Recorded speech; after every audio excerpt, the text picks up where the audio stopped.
Jabuer gets the victory in blowout fashion. Straight sets 6-love, 6-3. She is headed to yet another quarterfinals here at Wimbledon. Tennis in a Minute. I'm your host, Get Energy. We are going to take a look at the play that did it, as well as the post-match interview, and take a quick look at the rematch of last year's championship final. This is the play that sealed the deal.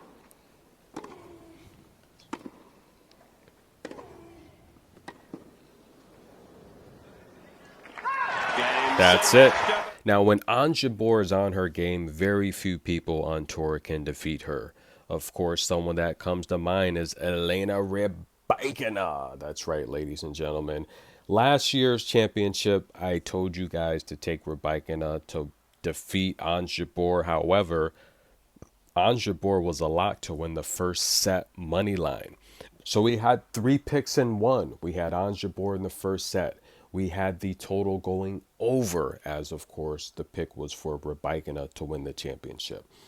This year's matchup, guys, a lot has changed. Now, first of all, let's just take a look at Jabuer, guys. She's literally come back from 3 injuries this year, right? She had the foot injury at Stuttgart, where she had to withdraw from that match with Iga Swiatek. She had the knee injury earlier in the year. And of course, she had the abdominal injury. So Jabuer has been battling several injuries all throughout the year.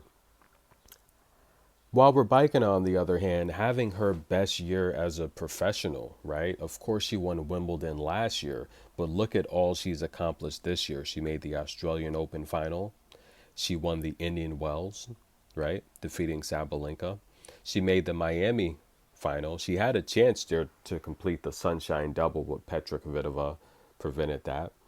And we saw her go to Rome, and en route to defeating Elena, she literally destroyed Iga Swiatek. Iga overexerting on the forehands, just trying to make up for all the power that Rybakina packs. Now, the matchup with Jabuer, both ladies have played, they've played 4 times, and it's 2-2 right down the middle. The first time they played was in 2019 Wuhan, the breakout season for Rybakina, when she literally got with her current coach. When she got with her current coach, she was ranked literally 200th on tour. And look at her now, right? So he's done an amazing job. That year in 2019, she literally won.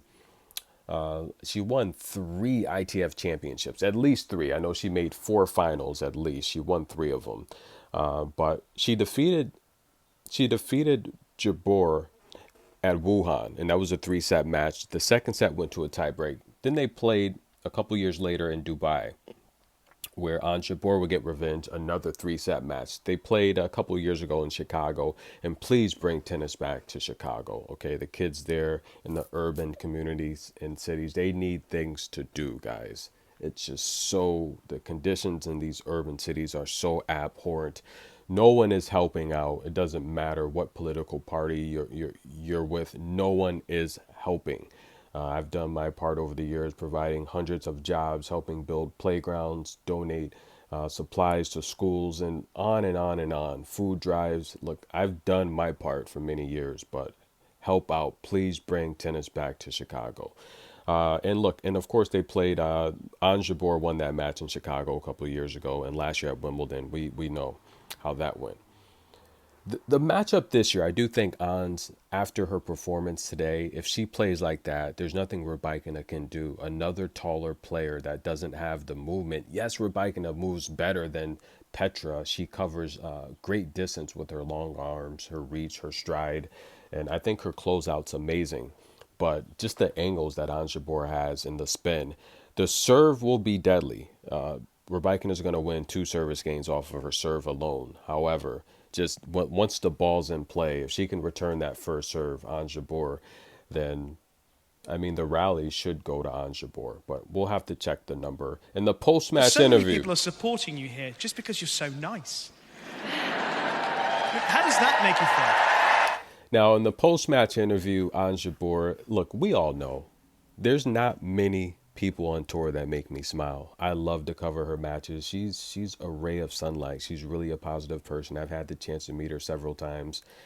She is amazing. I love Ann Jabour because she's so classy. She's a really good spirited woman, and you can tell her energy is beautiful. She makes me smile. I truly enjoy watching her play, and fans do as well. Not only is she a nice person on and off the court, right? She always gives hugs to her opponents, and Ans is the type of person. If you lose to her, you will smile and hug, and like, you know what?